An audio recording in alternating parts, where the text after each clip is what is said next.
Welcome to Foundation and Podcast, the officially unofficial podcast for Foundation on Apple TV Plus. I'm Jim, I'm A.Ron. and today we're talking Season 2, Episode 8, The Last Empress. A.Ron, what'd you think of this episode? Man, I really messed myself up because, as you'll recall, on the last podcast, I vowed as soon as we finished our business date, I was going to fly to my TV and watch the next episode.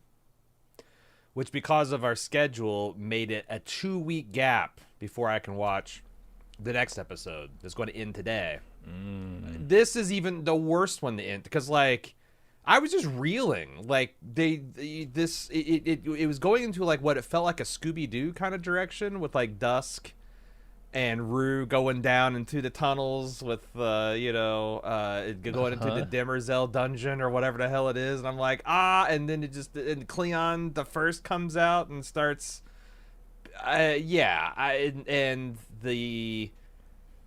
don't know, just the whole Tellem bomb going to jack Gail's bot. There's just a lot of stuff going on here. It's all terribly exciting, and it's like in the middle of it. I feel like this is a terrible episode to stop and be like, what do you think? Because, like, we're just in the middle of everything. Yeah, we don't have all the information, certainly, that I want. It's another one of those episodes that's just like, click next, let's go, you know? Yeah.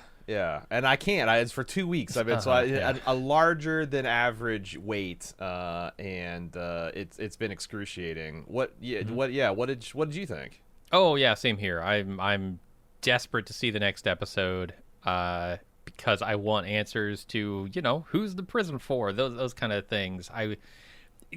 They've done a great job of making Tellem a character I really hate. Every single episode I've seen with her has made her less and less sympathetic and more of a villain, and I think it's too late to walk that stuff back, so that's apparently what they intended. So good job there. I really hate her, but yeah, this Cleon the First stuff that we're finally like starting to get to, the Demerzel stuff, it's episode 8 of a season. It's about time to like really hit us with some revelations, and it seems like they're warming that up.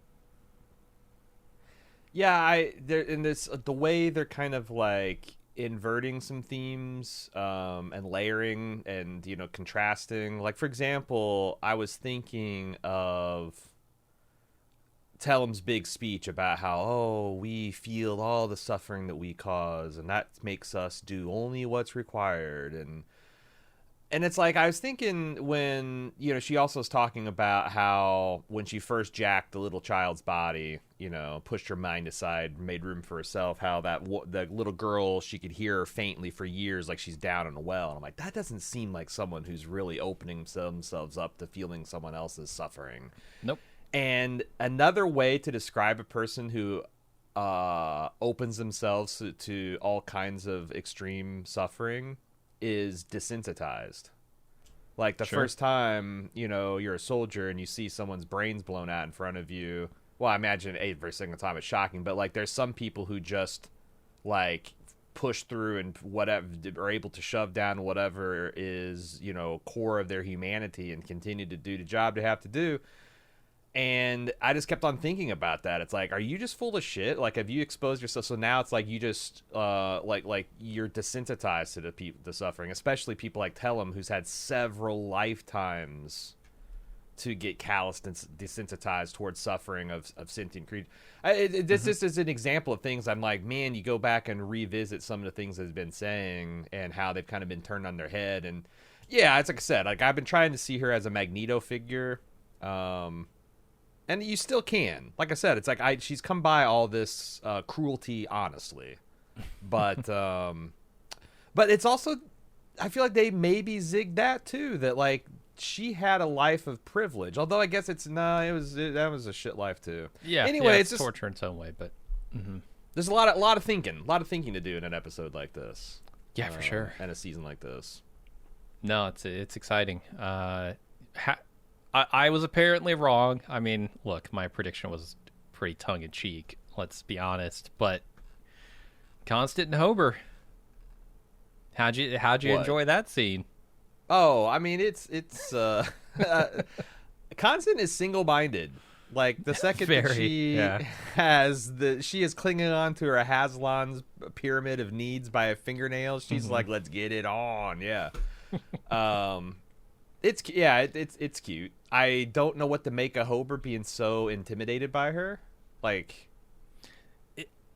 Is he intimidated? I feel like the situation is just strange. Her demeanor here is weird. He's probably never had a woman come at him like this, right?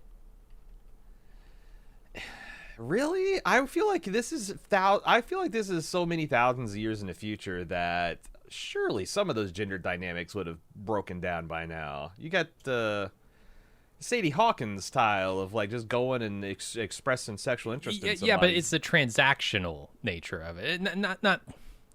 Not like they're trading something here, but her just getting right into it, and the efficiency of it, right, as they call it. Like, it's very efficient. It is. That's the off-putting thing. That's the thing that puts him on his back foot. Or there's something that's like just completely there's unpretentious quality to it.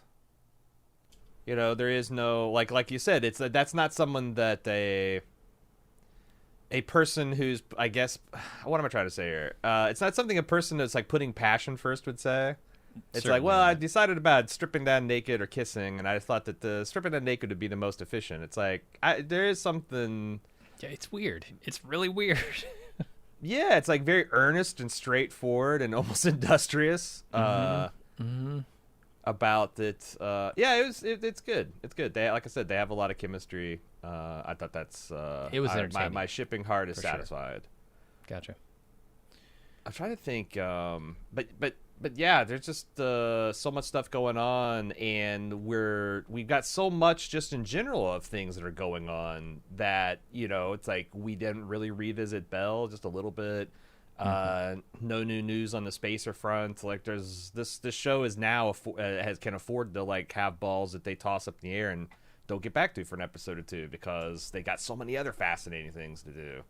Yeah, this one might like crack the whole plan wide open again. You know, Harry finds out maybe too much. The Vault Harry in this episode. I don't know how that's going to play out, but I'm excited. But to see dude, that's the fun thing. I think that they've captured what I remember being one of the fun parts of the book is like, how in the hell can psychohistory possibly account for this? And I'm not sure if they're going to eventually subvert it. Like, because that's the thing. It's like I could see them eventually subverting that, the complementing it, supplementing it, addending it. But it's just I just think it's really interesting to see the show kind of like grapple with those things. It's like, well, if this was the countermeasure that was supposed to be stealth, the unseen hand, you know, the right hand that the left doesn't see, and now the left sees it, and it even has a thumb that can put on the scales. I mean, how many inversions and flips and corkscrews did Harry account for, or did psychohistory account for? I don't know. We'll see. That's part of what's so exciting about it. Yeah. And you know, it turns out they did. It feels like obviously they didn't kill Salvor. Feel like Harry though, the physical copy of Harry, the flesh and blood, that body's dead. Seems like it, yeah. Although there's nothing saying that Tellem Bond couldn't have. This is all just still a mental image, and she's got Harry locked away in some kind of stasis prison for. I mean, we could sit down for the next 4 seasons and say that, you know, that way lies madness. I don't. I guess know that why I wanna go would down she? that That it does, so if some fans of me this crazy theory, I'd be like, okay, so why would Tellem Bond do that, right? And I can't come up with a reason because in her mind, the only reason she's trying to shield Gail and Salva from any of these realities is to make Gal more pliable so she can jack her mind and her body. And once she does that, she doesn't give a shit about what any of either of the women think. So yeah, and I would say, why would she do that? But there's this nagging feeling that of the thing they do in this episode where they're like, they kill, you know, quote unquote Salvor at the end of last episode, and then we find out only in this episode that, you know, sighted don't kill sighted. And I think you have to throw that out the fucking window by the end of the episode, but we'll talk about that. But that's what I mean. Like, they could come in with some reasoning why she wouldn't kill Harry later, but it feels to me like Harry's dead. And I also really like how, just like, there's possible things that Harry couldn't predict about the plan. There's clearly things that Tellem is relying on in terms of the absolute loyalty of her people. That's already being tested because, Salvor and Gail are just likable people. And I think she's preached a certain way of living and doing, and they're seeing how maybe that only applies to some of them, and there's others that can just are allowed to break the rules. I'm sure a lot of them agree with it. Like, well, Tellem saved us all. We need to keep Tellem around. But the Spoon Kid, the kid that was running around masquerading as Hugo, I do wonder about, if they're going to be, if there's going to be a fraction in the Mentalics and who they support. Yeah, we'll see. I hope so, because, man, it's hard to support Tellem at the moment. Yeah, got a fantastic feedback theory for the at the end of the show too. That I'm really excited. Something that's kind of like, I feel it was one of those things where I slapped my head when I read it. And I'm like, why didn't I think of that? So, nice. All right, well, let's get into the recap. Let's do it.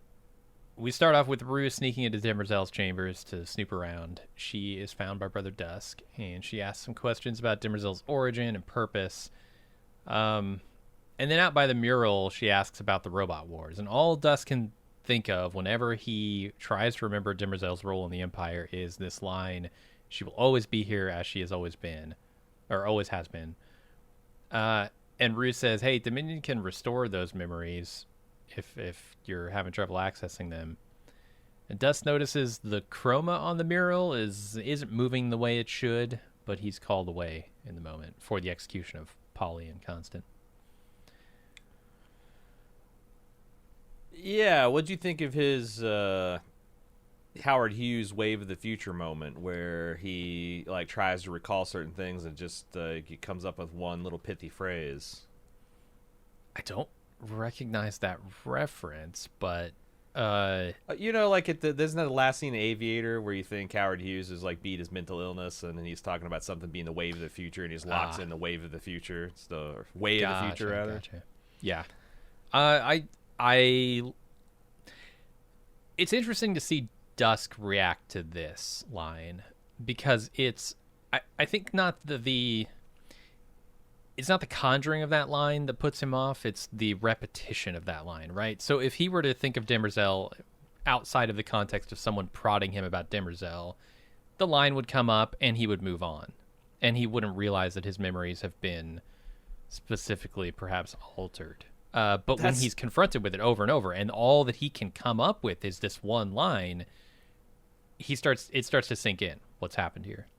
All right, so that's my question. Are we supposed to notice this discrepancy between Rue's claimed experience of memory loss, where it's like you're not even aware that there's a hole there, versus this definitely feels like a cavity filled with cotton that he's aware of. Like he didn't know it was there before, but now that he's discovered it, it's like something he's very much noticing. Yeah. Is there a discrepancy there? Is it more of just I don't think there's a discrepancy. I think, like I tried to explain it, it's something that in passing would just kind of roll off your brain. But when it's specifically pointed to and you say, what is this? Why can't you think of this? Then it becomes the cotton wad. What it's like if someone asked Rue back on her home planet, so like, come on, just between us girls, what was the third position you and the Emperor took? And she'd just be like, I had a pleasant time at the at the Gossamer Court. I was like, because like I don't know. I'm not saying it is a possible contradiction. It's just on my crazy red yarn theory board is like seeing that as like this is something that's slightly different than what we heard before. Also, Rue could be lying. It's entirely possible that like it's pretty obvious that you have missing memories, and she's just saying that's the old man because obviously they're trying to manipulate every level of the genetic dynasty. So for sure, and I think there are really good attempts at that here. When she's saying Cloud Dominion can restore those memories, she's giving up a lot of information. This is She's going potentially real fast. Huh? She's going real fast. Oh yeah. And she, for good reason, right? I mean, she sees the moves that Sereth is making, and she's extremely worried because she thinks she's making mistakes. And so she might be trying to backchannel this whole thing a little bit quicker. Is that what that is? Because I was thinking that like there's a little hypocrisy to her like tone of caution because she's kind of herself throwing caution to the wind, and it's like she's annoyed at herself as she's annoyed at Sereth. But that could be it, or she could be propelled by Sereth's daring, I guess. Any ideas of where they're going with the soul system? Like they've now called like this is the third step of the Martin reveal, but like I still don't know. I mean, I assume it has to do with the robot wars and the origins of Demerzel, but we'll see, you know. But what is the importance of, is the robot wars what destroyed the soul system, where humanity had to find a new home? Is like the final thing that killed the crate? Is it still out there? I thought it was interesting that they actually drew attention to it, and then it's just almost like when he said, "I know that" on the tool chest, those 8 planets. I'm like, oh, he's going to start talking about the soul system. But no, it just took it back. It's the same one. It's on this fucking mural. And I'm like, ah. So it's like. Yeah, we know, dude. We know. Yeah. If you missed a pre-production design, they're calling attention to it, but I still don't know why. Yeah.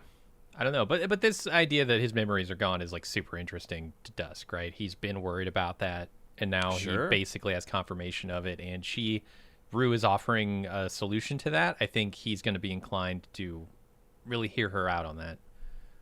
Assuming, you know, that they're not both in a prison created by Cleon the First at the end of this episode. I don't know. True. It's also funny. There's also this other stuff where, like, Dusk is, like, wounded that she lied to him about the memories. Like, I thought we trusted each other. She's like, no, you thought I trusted you. And I thought that's a nice mirror of the brothers' relationship where they're wounded to, like, how dare you memory audit us? Like, don't you trust? We trust each other. It's like, no. I feel like there's a lot of things that are drawing attention, unwise assumptions that people are making about their station in life, about their supremacy of technology, about, you know, their faith in a system to keep it working, and those being proven to be like false. Like these things that seem so sure and so dependable are not really. Yeah, I do wonder how far that extends. What happens when Day thinks about Demerzel's origins? Does Day also conjure the line, she's always been here as she always will be? Or does he have extra knowledge temporarily while he's Day? I could buy that, but my current operating theory is that the Cleonic dynasty is actually Demerzel, and she's just using human puppets so that the galaxy at large doesn't freak the fuck out that a robot is actually ruling them. I think that her and Cleon made that deal. Like, he's like, we suck, we're shit, we should have never wiped you guys out, I'm putting all of our faith in humanity, I can see that this is all going to collapse, and I'm going to put all my faith into you, Demerzel, who is yet to betray humanity with your 13,000 years of reasons to do so. I feel like that's the big okie doke. And they're all memory manipulated to not realize that. That makes a lot of sense, for sure. Except, what's the one thing that doesn't fit into that? Oh, well, I was going to say, we only see the memory alteration stuff through the 2 versions of Cleon that we know are memory altered, right? We don't see any confirmation about Day's memory state. It's only Dawn and Dusk. Dawn's the one who realizes we're puppets. Dusk is the one who can't remember anything about Demerzel. And or maybe the Day gets, like, there's memories that are unblocked to the primary that then get reblocked. Yeah, and they're bequeathed to you when you become Day, and they're taken from you when you become Dusk. I'd buy that, except for these Cleons just seem so ineffective in the last few generations, and they're trusting Demerzel. It's like the big question, the thing that I don't feel like fits the theory, is why is Demerzel trying to move away from the genetic dynasty? Yeah, because that would very much complicate things. But I don't know, because, like, she seems like she's really uneasy about Day going to Foundation, and not for like, oh, he's in mortal jeopardy. It's more of like she seems like she's very concerned about this course of action. Mm-hmm. Yeah, I don't know. I can't tell how on board she even is with this marriage thing, or if she has a backup plan to make sure it doesn't go through. If she's just, she's still got everything under control vaguely, but is that the plan that like, well, Sareth is going to die in some kind of crazy attack, and it's going to make the Cleons even more dependent upon me, right? Because you shot your shot, and it all ended up in tears, and you just got to come back and trust Mama Demerzel, because she always knows what's best. She's always been, it feels like that's what they're going, especially with Cleon coming out and being like, oh, you want answers? I got your answers, fucker, at the end. Maybe she's trying to consolidate power. I mean, they make the whole point in this episode, like, an Empress is still an Empress, whether, the Emperor is dead or alive, right? Mm-hmm. The other way would be true as well. The king of Cloud Dominion would still be king, whether the queen is dead or not. And I wonder if this is Demerzel's attempt to bolster Empire by usurping the power of Cloud Dominion. Because they see that Empire. Because you marry her and then kill Sareth, and then he's owns the de facto everything by right. Interesting. Yeah, that's because that would go both ways. And that's not a threat to her plan, because that's just her trying to keep the Empire going as long as possible. Him going and talking to Harry and the Foundation is like something off her spiral. Yeah. I don't know, man. That's why I want to hit the play button on the next episode. But I know, dude. I can't yet. I'm gonna do it. I should only be a week wait, but we're in the same torment as you. We're just time shifted a week into the future. I want to talk about a tech thing real quick. The Shadow Master silencer. The thing, the AKA Goyer smacking us about with the thing that we missed earlier in the season. Yeah. I think that's cool. The idea that you can sort of. It kind of, I imagine it works on the same principle as noise canceling headphones or those discs, those psychic discs in the prison later in the episode, where it just cancels out the noise pattern so you can't hear it of every movement you make. Of course, with technology sufficient in advanced magic, blah, blah, blah, I do wonder if there's countermeasures. Are there ways like, if you know anything about like Cold War espionage, like wouldn't be the first nation state that thought they had an uncrackable code, an unbreakable cone of silence that actually everybody, was reading behind their back. So I don't know. Probably not, but there's a lot of fingers pointing, at Rue as the one who organized the assassination, right? There's always the like, why would I do that? I want of Day, right? Of Day. The assassination attempt of Day, yeah. Okay. Because I don't think anyone suggested that this was. I think the idea that this is a Sareth plot. The original assassination to kill her family. We've left all that behind. Okay. No. The attempted assassination of Day. She's got these Shadow Master silencers. She remembers the servants' byways from her time in the palace that she wasn't supposed to remember. There's a lot of fingers there pointing at her. And they executed the Shadow Master right off the bat under suspicion. Like, I wonder if maybe they did turn him. It's possible. I mean, they pretty easily turned one of his other guard with just an offer of money and getting away from Empire. Yeah, it's just another reflection of how weak the Empire is getting. Mm-hmm. And they're over-relying on speaking of technology. They're, like the Empire seems to be very much over-relying on the fact that they think they have ultimate mastery over people's memories. Yeah. Which is a handy trick for an authoritarian regime, let me tell you. Yeah, and if Dusk weren't so, interested in the prospect of renewing his own memory, he would probably be a lot more disconcerted by the fact that they can do that. Mm-hmm. So let's go over to Ignis, where Gail asks where Harry is. Tellem says she killed him, and that Gail already knew that. Gail asks why and demands to see Salvor, and Tellem says that's not possible because you're not really here. And Gail wakes in a cave prison designed to break her mind and find the location of the Prime Radiant. I think that's what they're trying to do here, but then they just pull her out of that later and transfer her body. So it might have something to do with the mind transfer. they're trying to break her, or they're trying to soften her mind up so she can, because like there must be some, especially as someone as powerful as Gail, it must be a little bit more than just picking a lock to get inside their brains. It's like they're marinating her mind meat. And then once she gets inside her brain, it'll be easier to find the Prime Radiant, I assume. But I'd assume it'd be it'd be trivial at that point. There's some completely fucked up stuff here, and it's just a prelude to the even more fucked up stuff that is going to happen later. But when she tells Gail why she killed Harry, it's completely fucked, man. She says, "You cared for him. I saw that you cared for him, so I killed him." Okay, lady, you are now the villain. She's also on an accelerated timeline, okay? She's got the space cancer, okay?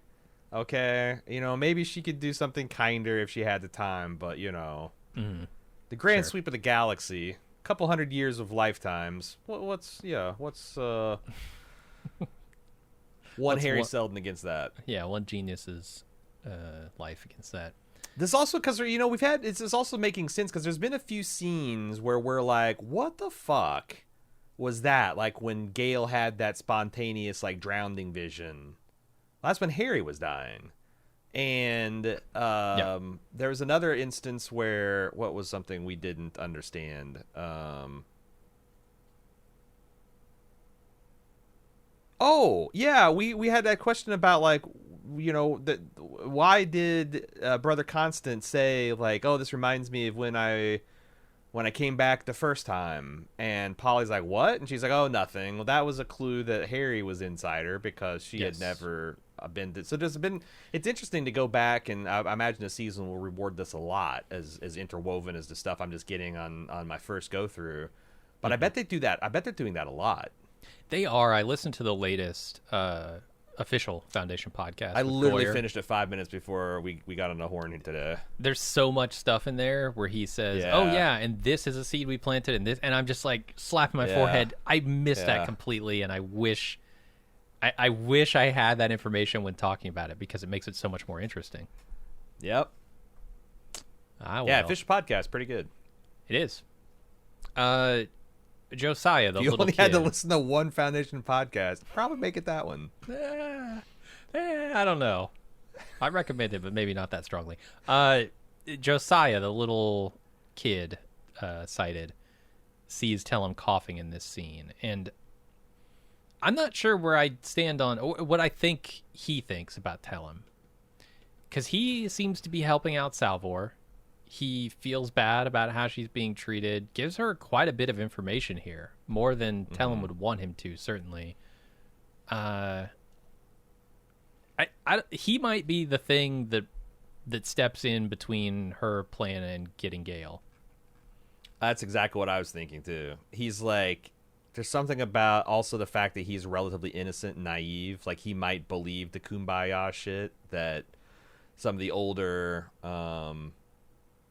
maybe more cynical mentalics don't quite, or have outgrown, or kind of like, the ones who are able to do the mental gymnastics to justify Tellem's actions. Kids have a knack for cutting through bullshit a lot of the time, and there's a lot of bullshit flying around. Yeah. And I wonder how much, because they talk about how open things are, but I do wonder how many of the mentalics understand, like, what the table means. Like, when that kid says it's a great honor, does he understand what's going to happen? Or is this something that, like, a vast, maybe, any mentalic that's younger than 50 has no idea that this is her deal. This is her whole deal. Yeah. But maybe they do, because, maybe I take her at her word that everything she said about her pre-life is true, that the parents of the little girl considered a great honor, et cetera, et cetera. So it's like, it's all kinds of fucked up ways you can look at child sacrifice culturally, I suppose. But sure. Yeah, I don't know if he's going to be instrumental in breaking up the ceremony, because there's the much more obvious thing of Salvor out there with a belt full of mind and rock breaking rings. I assume she's going to come flying Kool-Aid Manning through the wall literally and break up this thing, but we'll see. Oh yeah. Let's go over to Terminus, where Foundation watches the live-streamed execution of Polly and Constant on Trantor. We see Day choosing to kill Constant first, but as she's praying, Hober's ship jumps into the scene right next to the execution platform. He manages to get Constant back to the ship, but Becky's killed in action, and Polly's still a prisoner.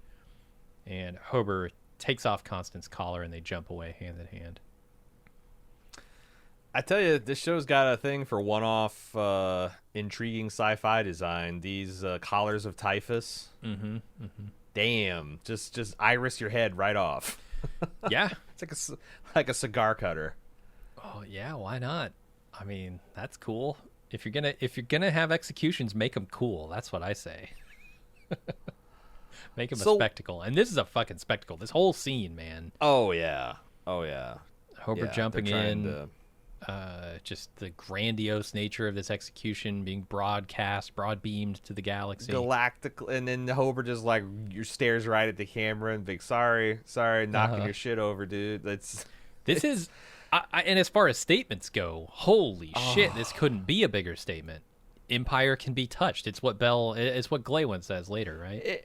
I mean, I'd say it feels like the Imperial 9/11, except for we had that last year with the space elevator. Mm-hmm. So like this is just a continuation of the decline. Yeah. That, you know, this strikes at the heart of Empire. This is Empire itself, you know. And this wasn't like a dedicated terrorist attack where someone had to suicide bomb this, that, and the other. Someone just drove their pickup truck into the inner sanctum of the Empire, did a yard job, and stole a political prisoner. And there was nothing they could do to stop it. That's the thing. Yeah, reclaiming one of the prisoners who's set to be executed is a huge blow to the image of Empire. It's something that happens on planet as opposed to something that happened off planet. You know, the elevator is very close to the planet, but that's an easier access, whereas you are striking at the heart, the Cleon of it all, right? You're getting within feet of the Empire itself. It's a huge blow. Oh yeah. And why do you think the Emperor didn't force Sareth to choose? Do you think it's like one of those things where it's like it would embarrass him in public? Yeah, that's a really good question.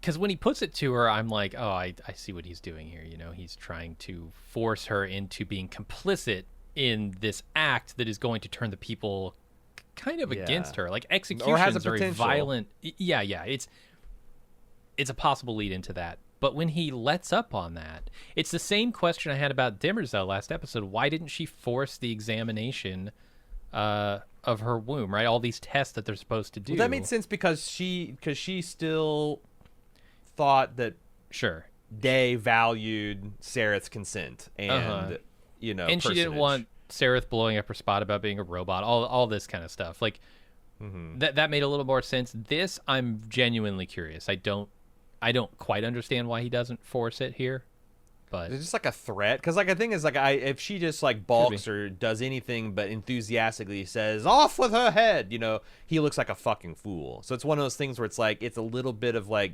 supposed to make her get that scary feeling in the pit of your stomach, like you're falling, but it just like it's something just light, like to fuck with her.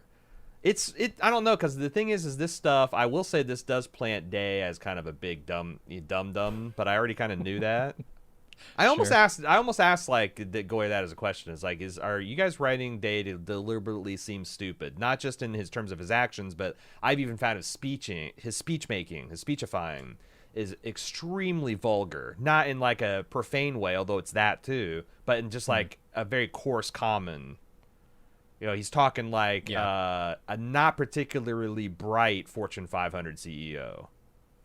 Yeah, it's incredible if you go back. He's on a Fortune 498. He's just hanging on there by his nails. Sure. Yeah. No, I went back to look up some things specifically for this episode. to season 1, and you can see how different they are in their mannerisms and their behavior, and their speech too. Yeah, it's definitely degrading. So what is the point of this from Harry's perspective? I couldn't help but notice it's a real moment for the Foundation to see one of their prophets there kneeling, about to be executed by the Empire. Is Harry trying to stiffen the Foundation's backbone so they absolutely go to war? Because I could see, like, okay, what if Day went to Foundation and sues for peace, and the administrator is kind of like a weak person. Harry kind of sees it, and he needs the Foundation to go to war, so he's doing this to just make sure he puts a little bit extra steel in the spine of that administrator and the people on Terminus. How do you see It's possible this outworking for the benefit of psychohistory? I mean, that's the thing. I would say it's to drive them into war, but it doesn't, right? I wonder if it's something where we need to see what's going to happen with Day over on Terminus to really understand what he's doing. I can't quite put my finger on it. You know, they say that individuals don't matter in psychohistory, but I gotta say, where would we be without Becky? Yeah. Where would we be without Becky? She saves the day here. Definitely. Again. The face that Lee Pace makes the second Becky sinks her teeth in his shoulder, I got a screen capture of it. It's one of the funniest things I've ever seen. Just him frantically running, or there's a little Johnny Depp Pirates of the Caribbean kind of thing into his prancing and fleeing, and there's a comedic aspect to it I think he's tapping into that I quite enjoyed. Unfortunately, Becky, I guess she's too expensive to animate for what I got from the podcast, and they had to kill her and throw her off the balcony here. Yeah, it's unfortunate. I kind of wanted her to kill Day, because I mean, talk about striking a blow against Empire, like killing one of the clones. Like, sure, they decant another, but it's even more of a statement, and I wonder why they didn't go with that. Speaking of inversions, I thought it was really interesting that, you know, we've seen Day on top of Demerzel. And in this instance where his aura fails and she has to, like, get on top of him to, like, shield his body with hers, so that puts him in this very emasculating position where he's like, get the fuck off me. That is an interesting inversion. Yeah. I have some questions around that too. Yeah? That maybe we'll get into here in another Who scene. is here's a question, because I don't think it's an option. The underlying question is no longer a question. Who is sabotaging the Imperial technology?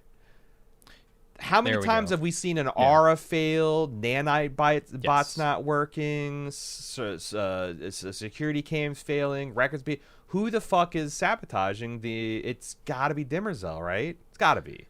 Seems like it's got to be Demerzel. She feels like the only one with access enough to do it. But why would is it possible that she's literally a double agent? Like, there is a day Demerzel that wakes and interfaces with day and dusk and dawn, and then there's the nighttime Demerzel, which kind of actually, is there like a Mother Darkness that she becomes where she's doing the will of Cleon the First? Sure. And that, like, these two things are at odds of each other? Why does that feel like a bridge too far in a show that has done crazier things? Well, I guess to make it not crazy, you just feel like there's actually no demarcation. She knows she's herself the whole time. It's just that she's doing things behind the scene to undermine the Cleons. Mm-hmm. But why? But the reason I went with the separation is, like, why disable his aura and then shield him with your body? Keep up appearances, perhaps. It's like is a bonus if he dies in the attack, but if he does, but then you just decant it. Yeah, I'm not sure. I don't know how to explain that. Yeah, I mean, so what? This one dies. I don't know, man. It's definitely a huge question I had after I realized the nanobots weren't working in a timely fashion either. If the aura breaks, the nanites break. What if the real-time memory transfers? Wouldn't it be a shame if, like, you just can't decant the clone? You know? Yeah. Maybe are all it's a scenario where foundational. Demerzel, if something were to happen to these Cleons all at once, perhaps, then something might happen to the clones, oops, it turns out, the emperors all died, and the clone stuff didn't work either. Shit, I guess we have no emperor. Mm-hmm. I don't know. I don't think she can she can't just rule herself. That's she's got to have a way to have somebody again to work, if this theory is even true. Mm-hmm. But did you have a problem with how easy Hober got away? Like, I get that you can jump in because they don't understand that, but he just goes to orbit. Yeah. Are there no weapons in those giant orbital rings that Cleon's always talking about being chains and collars? And does Trantor have no defenses other than its fleet? It seems like that's possible, but I don't know why that would be. Or is it another security failure? Yeah, it can be a security failure. I mean, I feel like it's a non-starter as far as like theorizing goes, because he could have literally just jumped away from where he was, right? He doesn't need to be in orbit. He doesn't need to be anywhere. He can just jump in. Which that's another thing. They could have neatly dodged all those, but they didn't. So yeah, I don't know. We'll see. I talked about Bel Rios and Glaywin sort of reacting to seeing this, and Glaywin says Hober proved the Empire can be touched. Yeah, I think that definitely proves that. And, we talked about the space elevator falling. That was over 100 years ago. I think a lot of people may have forgotten about that event at this point and now view Empire as untouchable again. So this kind of reproves the point. Yeah, you got several generations between them and now and then. I'm certain that's the case. I do wonder, because I think you're supposed to be asking yourself, like, what is the potential for Bel Rios to join a rebellion or to join with Foundation? 100%. How much do you think the petimeters adjusted for that course of action? I think it's moving more towards rebellion, or at least, if not open rebellion from Bel, he could do things that would contribute to the downfall of the Empire behind the scenes. He could just stand aside, or sure. I mean, he's one broker a deal with the. Sounds like he has a really tight relationship with the Spacers, like not a lot of humans do. Like She Who Shines Brightly, or I forget what the name of the Spacer that's aboard his capital ship. Light. She bends light, yes. Yeah. She Who Sent Her is her mother. I think it seems like they don't have very good relations with normal humans, and they took great pains to show that Bel Rios does enjoy good relations with his Spacer. So it's like, be an interesting power broker. And now you've coupled him up with the quote unquote thorn in the side, or the Hober Mallow who will pierce the side of the Empire, right? I don't know if this is the action she's talking about when she says he'll pierce the side of Empire, or if there's more to come, but I could see Hober and Bel being a pretty interesting combination. Yeah. And they're now in proximity to each other, so.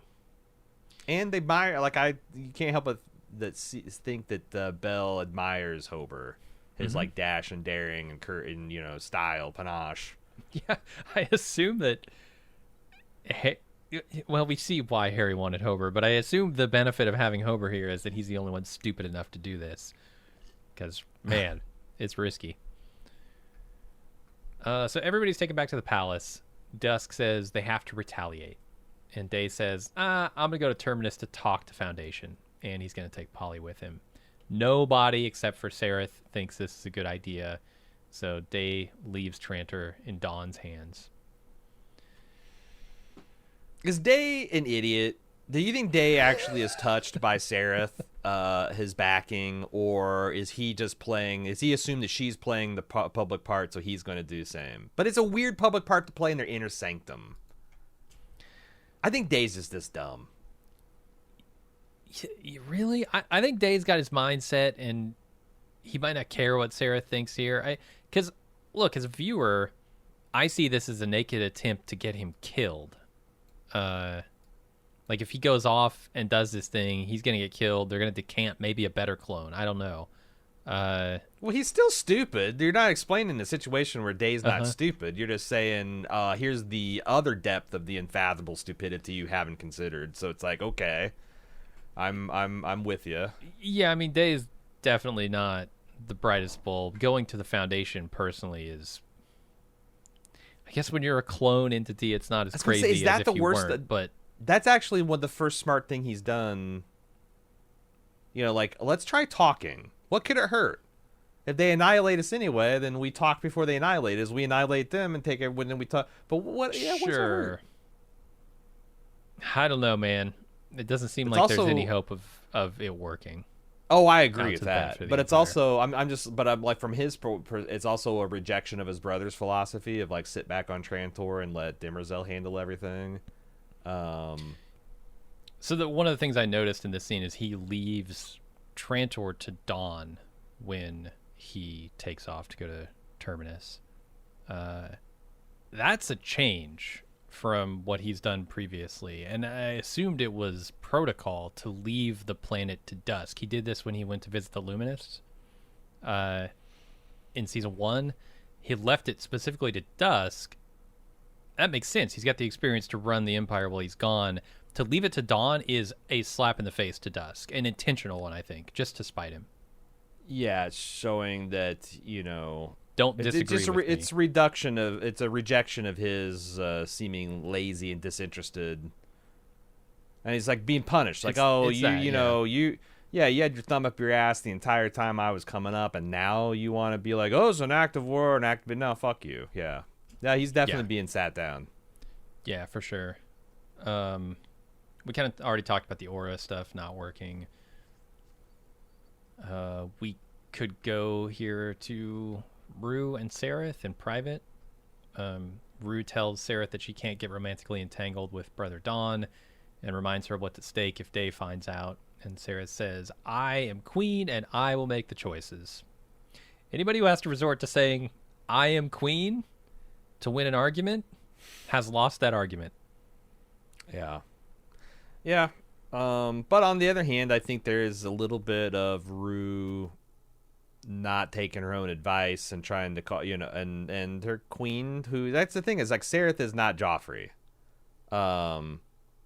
It's also, I think, it's fine to remind, especially if you're a young person who's thrust in this position, your senior advisors, who actually is the boss from time to time. Mm-hmm. But I think Rue's pointing out, it's like, you think you've lost everything, but there is so much more for you to lose. And in terms of like the Dominion, the people, our world, our home, like we could lose it all. I mean, when she's saying that, I'm thinking back to the previous scene with the previous season with Day taking Dawn's love interest out to, the garden and killing everyone who's ever known her. Yeah. With the twist of her wrist. Wiping off Thespin and Acreon from, like just destroying their planets entirely. It can get pretty fucking biblical. Empire's retribution. Absolutely. And it's going to be made way more explicit later in the episode, but as soon as I saw the situation, I was like, well, that's a terrible idea to leave Sereth alone on this planet with Dawn in charge. Because exactly what happens is going to happen. They mentioned like the wife and widow are both empresses. I wonder if that connects to Demerzel as well. Like someone asked us in feedback last week, do we think that Demerzel could be the queen, Gwendolyn or whatever the hell Cleon's mother was? And I was like, I can't see how that could literally be true. Yeah. But also, like, I guess she could. There's nothing says she could just change her appearance or whatnot. So she hasn't for 130 plus years, which I guess is. But she's roughly she's the had span a of job, human lifetime, but also she's had a job that had I do wonder, Yeah. and I wonder if like because one of the things that's made it particularly hard to not watch the next episode is that Goyer said that like next episode was going to be a big answer for Demerzel type episode. And yeah, obviously they're going down into the Demerzel dungeon. We're gonna get some answers, but yeah, her being a robot, 13,000 years old, makes the possibilities like she could be a completely different person. let's go over to Ignis, where Josiah gives a very much alive Salvor some food. Surprise, surprise. She tries to use her coin to perceive Gail's fate, but it doesn't work because of these discs that are repressing her or suppressing her abilities. Gail does some prime radiant / mental magic. I honestly couldn't tell you how she gets the prime radiant here, but she does, and she goes over. She uses it to transfer her mind to the vault, where wait, Salvor didn't she realize that the thing was hidden in her coat? Maybe, but I don't understand why she picked up what looks like a fucking cup holder. Why was that in her coat? That's the full unfolded prime radiant. Oh, I know what it is, but why did she pick it up? I think she's known it was there. So, okay. Is there a scene where Salvor takes her leather jacket and, has, a flash of recognition or something? That's what I'm looking for. It's I don't know. They're flashing back to it in this episode, but I don't remember this because Gail scene at was supposed to hide it where no one would find it. And I'm wondering if there's something, because you're absolutely right. Either Gail was able to mind blast it to her somehow, or she just realized. Yeah, she's realized, because they're playing a little bit of we're not aware of some of the timelines, going on. So it's I think that if you ask the writers, they'd be like, well, I don't know. Like I said, the last episode, if you watch it, she could have put on the leather jacket and have a fun, she just felt it, in her back or at her side or something. That's what I assumed. That we went Gail back used a and mind watched trick it again. Make her pick it up, but not realize she's picking up the prime radiant. Well, Yeah, no, I actually I think Gail went and hid it in her jacket, and then there's sometimes Salvor between now and then has realized it's there and hasn't said anything, of course. So it's I don't think that's too much to ask the audience to surmise. Gail hid it in her jacket. Okay. Yes. Because she didn't have it on when she was walking around patrolling for Hugo, right? She was just wearing her tank top. Oh, I don't remember. But they definitely make the connection with the jacket, but I wasn't sure exactly how that connected. Okay, let's say it was inside in her jacket. The lining. Yeah, it's in her jacket. Yeah. So she realized she has it. She used it to transfer her mind over to the vault, and she says only a couple words to Harry, and he deduces every single thing we found out about the Prime Radiant and the copies of Harry this season. And she says Gail is in danger and asks for Harry's help. I really like that scene where they show him speaking to himself, going off into infinity with the reflective glass. I don't know if they did it optically or if they actually did it in post, but it looks really cool. And then Salvor, a ghost, appears in front of him, into infinity, having the argument. I thought that was really cool. And I didn't have it. You said it, Riley, he just guesses, but I'm how this could be a tiresome scene for a watcher, because we already know this. We're watching Harry, and a 2-for-1. You don't stress our patience, and you make Harry look like the really smart guy that he is. Well, I think it's almost played for comedy. You think because so? It's how little she says and how much he deduces. I think it's played for comedic effect, and it worked for me. I thought, because it's still Harry. She's trying she's specifically trying not to say things, and that's cluing him into other things that he's, deducing. Right. I thought it was really good. Yeah. Yeah, no, I thought it was pretty funny too. Not funny, but I thought it was well done. We wondered, what the fate of Salvor was going to be. Obviously, the sighted. When we hear Josiah say sighted don't kill sighted, we can deduce that they just pulled her out of the pool, turned off her mind, pulled her out, put her in this prison. Yeah, they're really rolling hard with the Doc Brown principle, where it's we want our authority figures to be no knowledge of the future. It's going to contaminate the time stream, but we also want them to have the cheeky little, you know what? Fuck it. I scotch taped the letter back together and I wore a bulletproof vest. Why not? What can it hurt? Now, it is a little bit trickier on a show where the whole show is about that thing.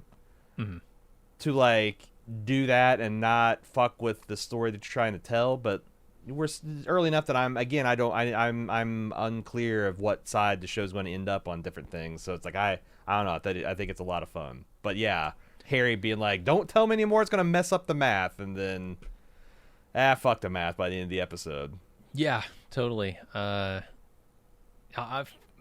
I'm the left hand. I think that's a hilarious line when he's realizing how unimportant he is.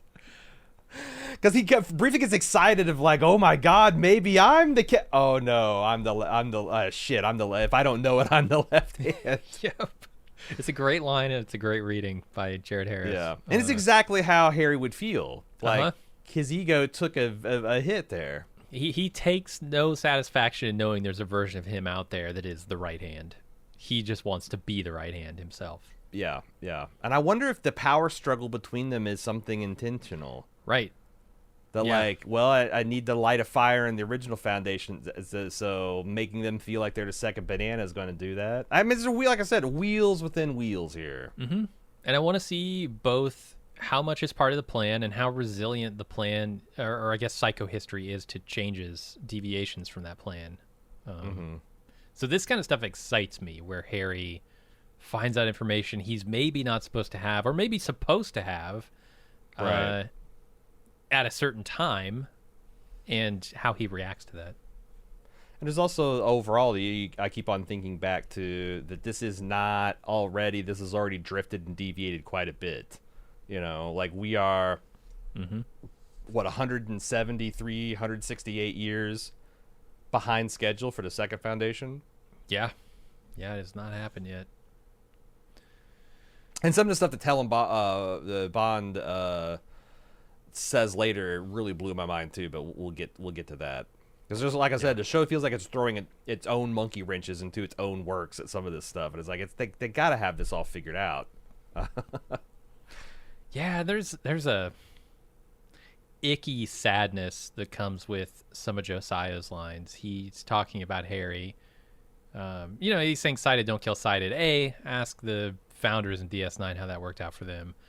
B, when he says Harry was insufficient, I'm like, no, he wasn't. You're just assholes. He's being brainwashed. It really it's sucks. also a little commentary, I think, on able-bodied people and like how we, even if you take great pains or not, you see them as like, yeah, they're kind of you kind of accommodate this, you got to do that, and a lot of stuff that they did in like old science fiction, and it continues to be, they're empathy engines. It's like, how would you feel as a perfectly sufficient person in your own senses and everything if someone comes back because you're missing one that they have? You're like, geez, you're like, oof, is it even worth living? I think they're playing around a little bit with that. Oh yeah, it's just sad to hear it out of the mouth of someone who's so clearly been told, so young and so vulnerable, and clearly been told that by somebody else. It's not their own opinion. Yeah. Let's go over to Hober and Constant dropping out of warp just outside of the Imperial enclosure around Terminus. They go dark to avoid detection. That's just a quick scene there. Yeah, I'm glad because like I wasn't sure what an enclosure, but because he says Hober says, oh, it's an Imperial enclosure. I thought he was talking about a specific type of starship. Like, is this like a super carrier that's supposed to help? But no, you're right. They was just talking about this is a blockade that they put around Terminus. Yep. So I assume that none of the people of Foundation can escape. We'll see. The director of Terminus is worried about his daughter, Constant. He goes out to the vault to kind of vent at Harry and kind of just worry aloud. Harry appears to him, and that's when he really starts venting at Harry. Harry explains that he does care about people through psychohistory and says that they just have to wait and see if Constant survived. This is kind of another side of Tellem Bond's speech. Like, oh, I do feel all the, like, Harry does say, I do see all the individuals. Yeah. It's at a remove. Just like Tellem's, like, well, are you, or are you just desensitizing yourself to trauma? I kind of like, do you, Harry? I don't know. I did think it's interesting that this is Constance's father. He's worried about his daughter's survival. He has taken no solace from their faith because I think his husband says the prophet protects, and he just openly scoffs. He's drinking heavily. He's drunk. Mm-hmm. This is the guy that's going to be treating with the Emperor. Very interesting, the energy he's taking into this.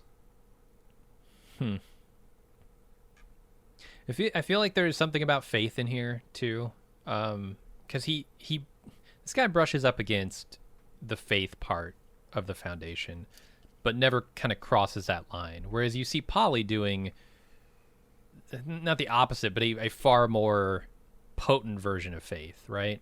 Where he believes in Harry unshakably, regardless. This guy struggles with it very much, and I like kind of the lead-ins they're doing to this religious angle of the Foundation here. And the discussion that Polly's going to have with Day here in a bit, I think like really leans into that and raises some questions about the future of Foundation. Well, we've said it a million times in this podcast, fake it till you make it in terms of personal development. Like if you want to be a different person, like it's psychologically proved that if you just act like that person, pretend like that person, you'll eventually become that person. Mm-hmm. In your actions, your mannerisms, all that kind of thing. And and I believe this. It's like if you pretend to be a religion long enough, more and more people around you will forget the fact that it's an act. And you can see but the administrator is one of those. You can see that you can, like you said with Polly, that he is a rationalist. He understands that this stuff isn't magic and Harry's not a god.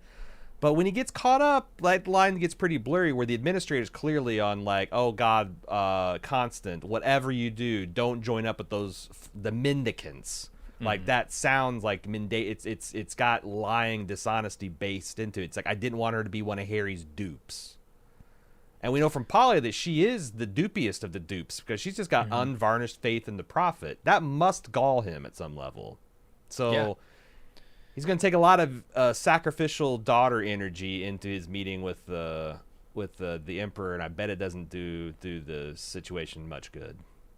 Yeah, and I think it's interesting how in a time of need here, he's turning toward Harry the God, and it's partially anger, but you see that all the time, like in stories from the Bible, right? Very often times devoted people who are strongly devoted to God will go to him and say, why are you doing this? It does not feel good. It feels wrong. Question, the happenings in their life. And here, that's what he's doing. And it's a weird turn to faith for him because he has nothing left to lean on here. Absolutely. You want Do you want experts in arguing and wrestling with God? The Jewish people got the championship belt. Just go. Mm-hmm. That's half of the Old Testament's all about. Sure. And it's interesting that this guy who doesn't give a shit about religion finds a concept offensive, nevertheless is going to the holy places and seeking out God, like you said. Yeah. And it might be argumentative, but it's still a seeking for something beyond. You don't argue with something you don't believe in, Jim. True. Very true. And then we get a quick scene here about Constant telling Hober how much Polly meant to her. And it's touching. But I don't have a lot to say about it. Yeah. There are a lot more interesting I don't know. It's like happening. It's just a nice scene between Hober and Constance, and a life philosophy where she's feeling bad about Polly because it's interesting. It's like he was this like pillar of the church, and now she's known him in his decline, where he's become a drug addict and alcoholic, and she sees that as a sad thing. But Hober's like, well, he's poured himself out, and he's got nothing left, and he's towards the end of his life. That's kind of where you want to be, right? Sure. Now her dad's headed down that same path. We'll see where that leads him. But he was a shitty student of the church, so what does he know? Yeah. So then we get to another really good scene where Day talks with Polly about Harry Seldon's religion. Polly claims it's just the trappings of a religion because it's all backed up by science. But when questioned more about it, Polly's claims of faith reveal it to actually be a religion. Um, so there's a lot to talk about here. I want to stick with the religious angle really quick. There's there's an intentional direction toward religion that Harry is creating here. He's trying to establish himself as a god.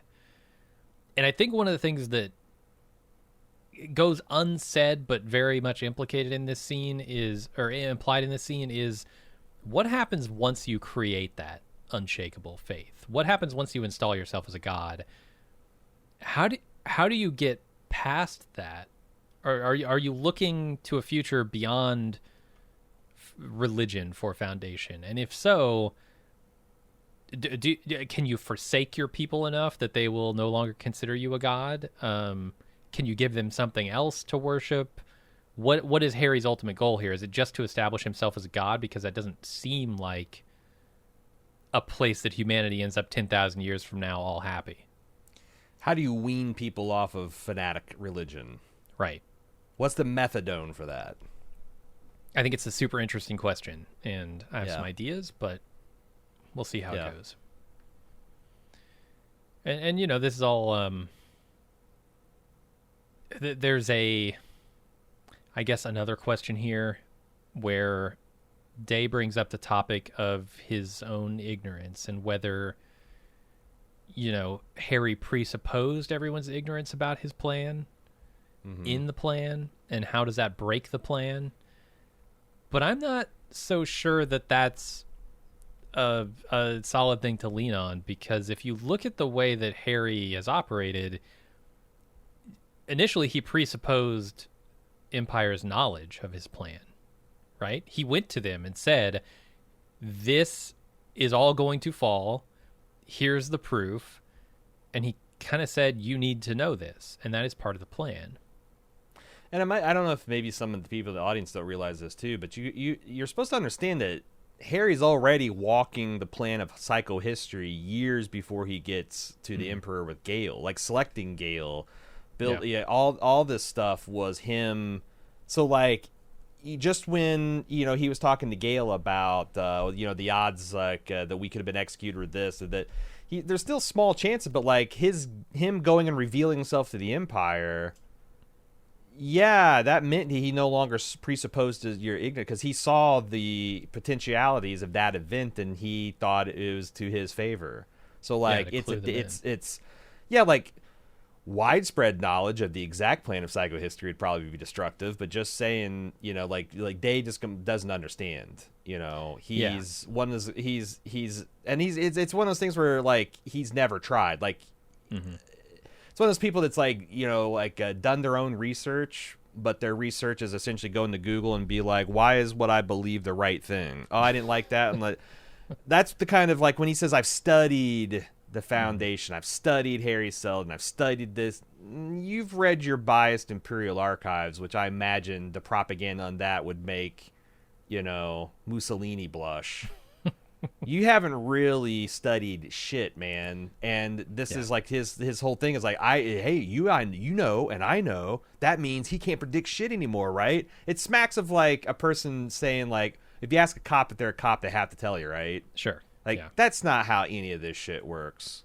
And if that's what you think, you should not be talking to cops or the ghost of Harry Seldon, because they're going to run you, dude.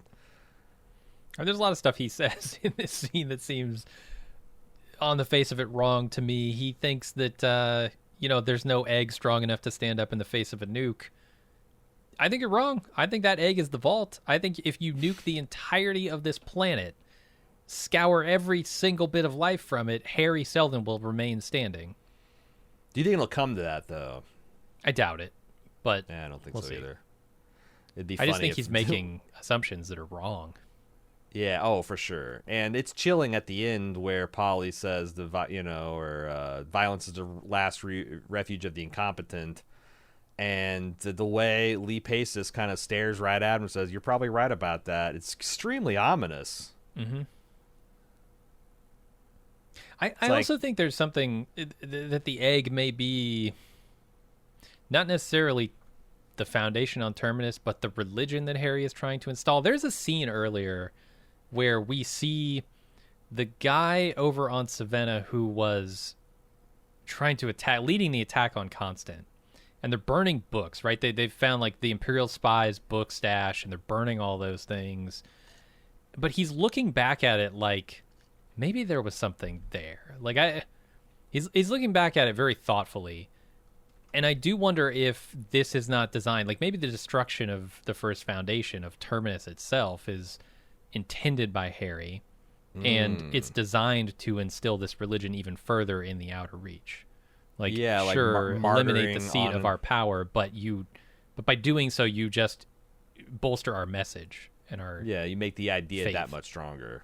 Right. He's trying Because, to like, martyr what the Polly foundation. says is, what we are underneath it all, it's science. It works. Like, you can't destroy faith in like fundamental physical principles of the universe, and we're selling that to people under the guise of religion. And imagine if Empire does just try and nuke the entire planet, and Harry Seldon remains standing. I mean, what kind of message is that? All the might of the Empire is insufficient to destroy the man, let alone his message. Yeah, and you martyr yourself at an organizational level, and the organization still, carries on. That's another strong statement. Yeah. It's interesting. Oh, I also when I noticed the name of the ship of the Emperor's Rubicon. That's the river leading to Rome that generals were not allowed to cross. Like, it was considered a de facto act of treason if you bared arms across that river, because you were coming to challenge for the Game of Thrones. Mm-hmm. Is it possible that we're supposed to understand that Trantor is completely demilitarized? Because, like, if the Empire thinks that they're the only ones with hyperdrive technology, why would they need anything other than a fleet to protect them? Because no one could ever reach their heart before they have to get obliterated by their faster and light ships. So it could be that, like, True. It'd be like America finding out that what a country had teleportation technology. It's like, oh, we got the Pacific and Atlantic Ocean and all these aircraft carriers, and nothing can get to us. Well, now you can just, like, bamf yourself inside a missile silo or a nuclear reactor or a Ohio-class missile submarine, and it's like, oh, shit, we don't have it completely changes in a single day what we think of in terms of safety and security. Is the Empire having that moment right now? They don't have planetary defenses, because why would the hell would they need them? Yeah, no, that's a fair point.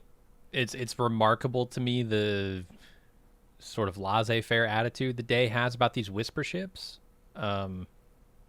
It's a remarkable sign of the outmoded technology of Empire. Yeah, he should be shitting his pants when he sees these whisper ships with technology they don't even understand, let alone have. Yeah, so I definitely... I think he's underestimating the Foundation big time. So Salvor has caught Harry up on her situation. He uses the Radiant to travel to the cave and examine her prison. He says he can defeat the power-canceling discs, using them instead to break the rock walls of her prison. She drops the name Hober Mallow on him, and when he gets back to the vault, we see him write that name on its side as the warden burns. There's some timey-wimey...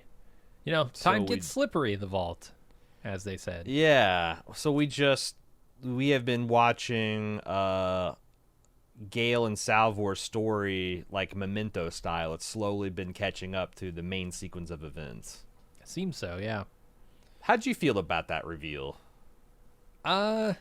It's cool. It retroactively makes all of it make sense, right? And because it's the question, like, if psychohistory can't predict individuals, how does he know about Hober Mallow?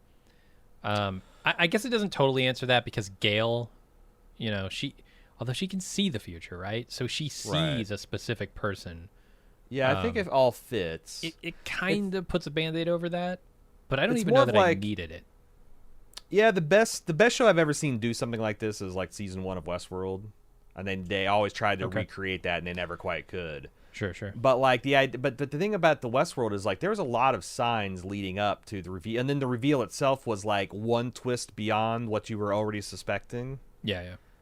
I don't feel like there's any signs at all that we were dealing with two different timelines. Maybe there are if you watch this a second, but like that's the one weakness. It's just like it's a reveal. Not Yeah, I like... wouldn't bet on that because I've missed some things that they were That's doing what in I'm the past, saying. I'm but not dogmatically saying I'm I with can't you. believe they pulled this. It's more of like, and that's one of the reasons I think rewatching the season would be very rewarding, because I imagine a lot of stuff does pay off. But that's the only thing I cannot think a single time where it felt like those timings were out of place. Or I wonder if there is something that does allow you to synchronize the times if you knew what to look for. Here's the other thing I'm going to throw out there is they did mention how slippery time is inside the vault.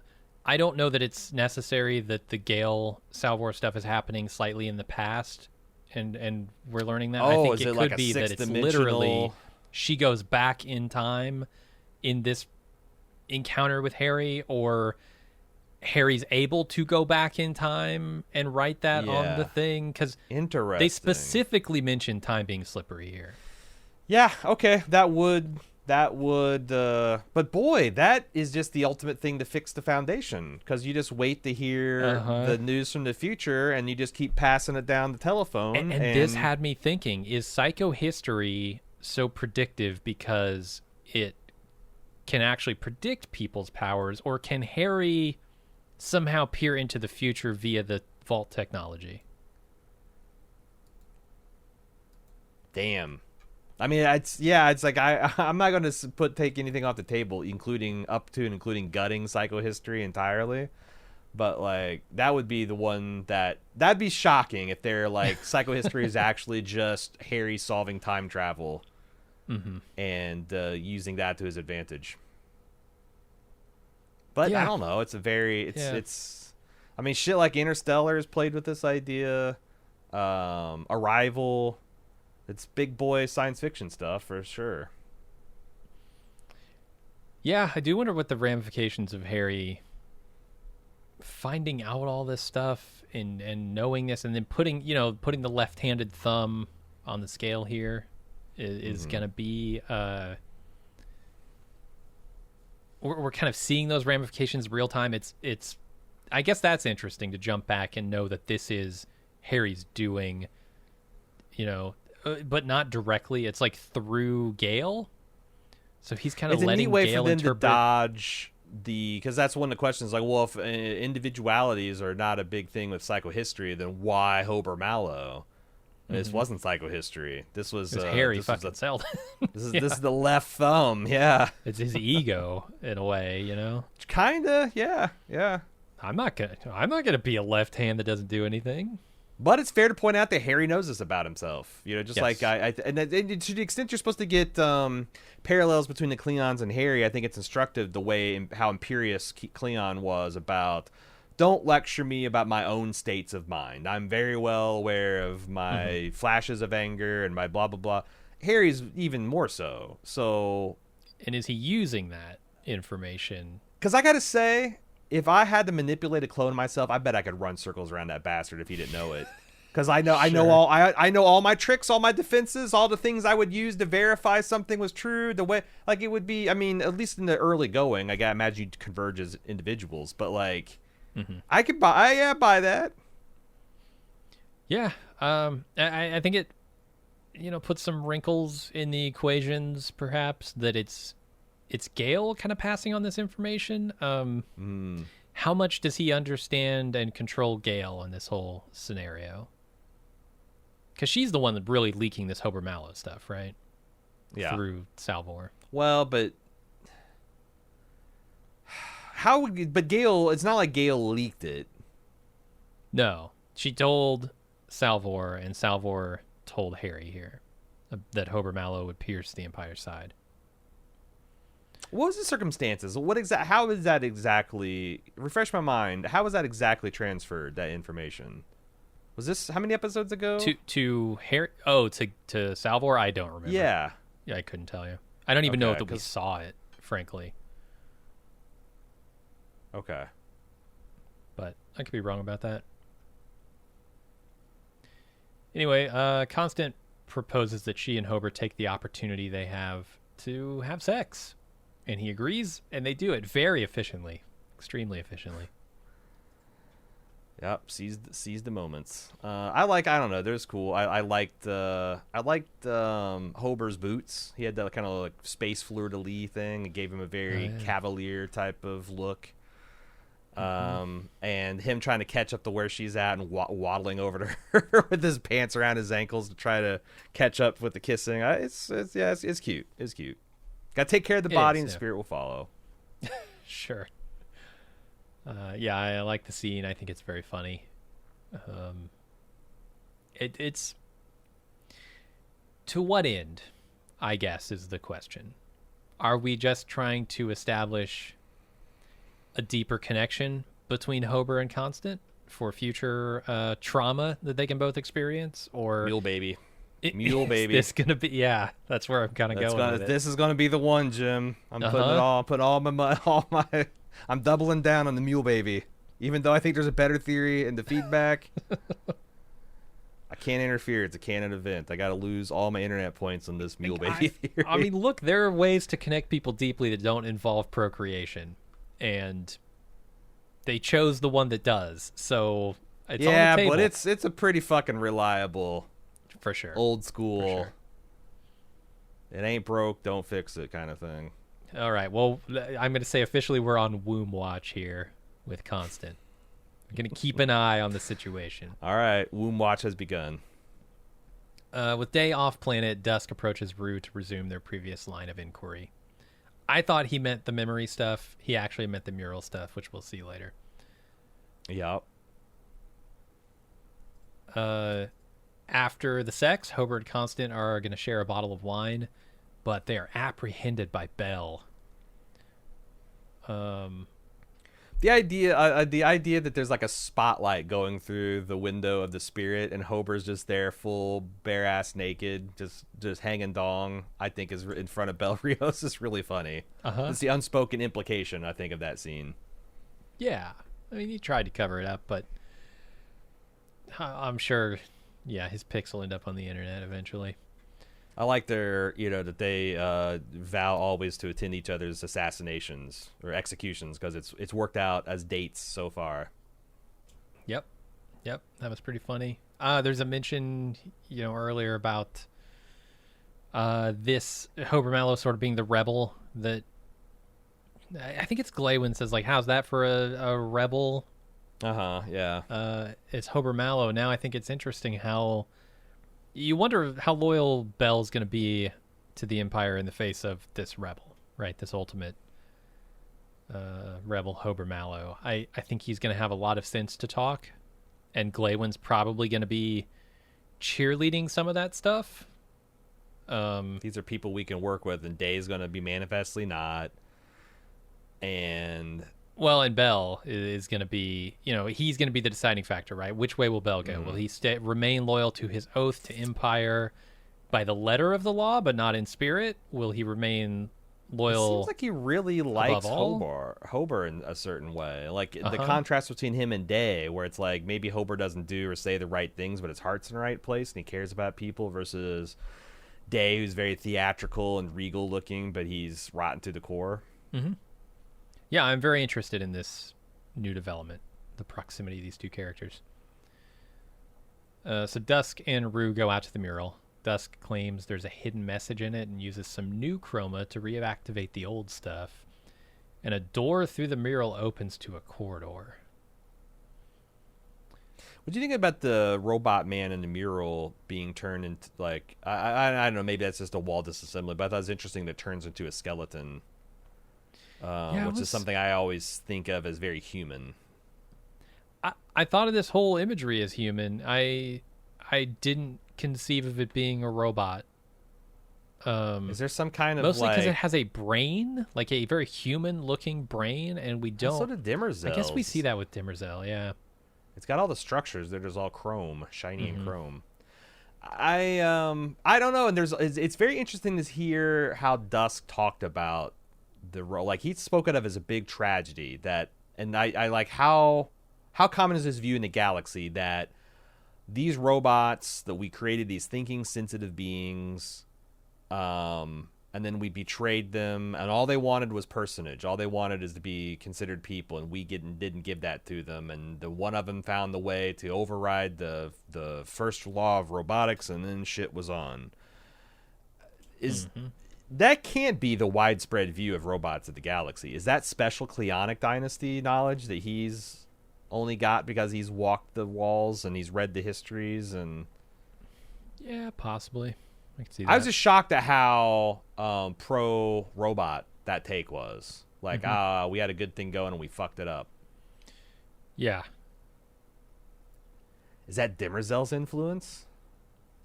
I wonder, like, now I'm looking at all of his memories, right? All of his thoughts. Spin that, like, us robots were persecuted and we only wanted the best for you and you guys just wouldn't have it. And that's what a robot would say now, wouldn't it? I want to see what drove the first robot to kill the first human it killed. I think that could illuminate some things. Yeah. I don't know. Maybe you had a particularly nasty emperor. Because the first person to die the hands of robots was an emperor. Trying to push 50 items through the 12 item or less checkout lane. They just like, God damn sure. it. Yeah. Humans won't respect anything. Yeah. I don't know. It's going to be interesting to go back to a time when the Empire was younger. I don't know. I'm excited for next episode to see some Demerzel-centric stuff. With the Scooby-Doo nature of this, is there something a little too... Is this a little too Zion from the Matrix, where this is like an escape valve for malcontented Dusks to catch them in a trap? Because like everything's just so flattering to him. Where he's like, only an old chroma master. But he's like, you can tell that he's like feeling like he's got his woman at his arm. He is Brandon Fraser in the fucking Mummy, and he is about ready to go dun dun dun dun. It's too cute, right? Like, this has got to... I mean, this could be specifically... So the thing that keeps nagging me is this freaking mirror. And I know, like, this is a silo thing, but it's also... You have to remember that everything in the palace is monitored. Everything. Except for, those those maintenance tunnels or whatever, which are then also monitored. If you have a Shadow Master's Scrambler, yeah. And they're talking so openly, Rue and Sereth, about their plans in their chambers, which are controlled by Empire. I have to wonder if this is a Demerzel plot to trap Rue down here. They talk about it as a prison. So she's got to know that what she is plotting with Dusk here about his memories. This could be a trap for her, and set specifically by Demerzel because she knows what kind of person Dusk is. He's going to notice these things, right? The thing is, now that I know that they have a scrambler, I just assume that every time we see them talking in their private quarters, they have it activated. Although I wish the show had a convention where there was like the way they did. There was you started the scene with a little bit of a wah wah, that's just subtitled until you go inside the bubble, because I feel like that would be a real wah wah moment if it's like, we had your quarters bugged, you dumbasses, and you came all the way to Trantor to conspire in the room next door. It's like, that doesn't feel super clever. Whereas, like, this thing they're being talking like everywhere, right? I mean, like, Dusk and Rue are talking openly next to the mural about this stuff. It's not just in their quarters. So, like, unless it's something physically on her that is causing, some privacy to happen, But what do you think about my idea of, like, this is a wayward Dusk trap, that there is like breadcrumbs for the different phases of the Empire, that Demerzel can kind of shunt them if they're going into dangerous things, and then because I do think if I were Dusk, I would shit myself when Cleon the First came up and be like, you want answers, do you? Like, oh my God, they expected me. This is not something that I broke into. And I'm not. This is. I'm not off the rails. I'm very much on them. That's what it felt like to me. Yeah. It removes all of his own agency, right? It's just like revealed. How many other Dusks have bounced up with fresh chroma to this door handle and thought, "Aha! I've got the answer." And how many times has this played over the course of Cleonic history?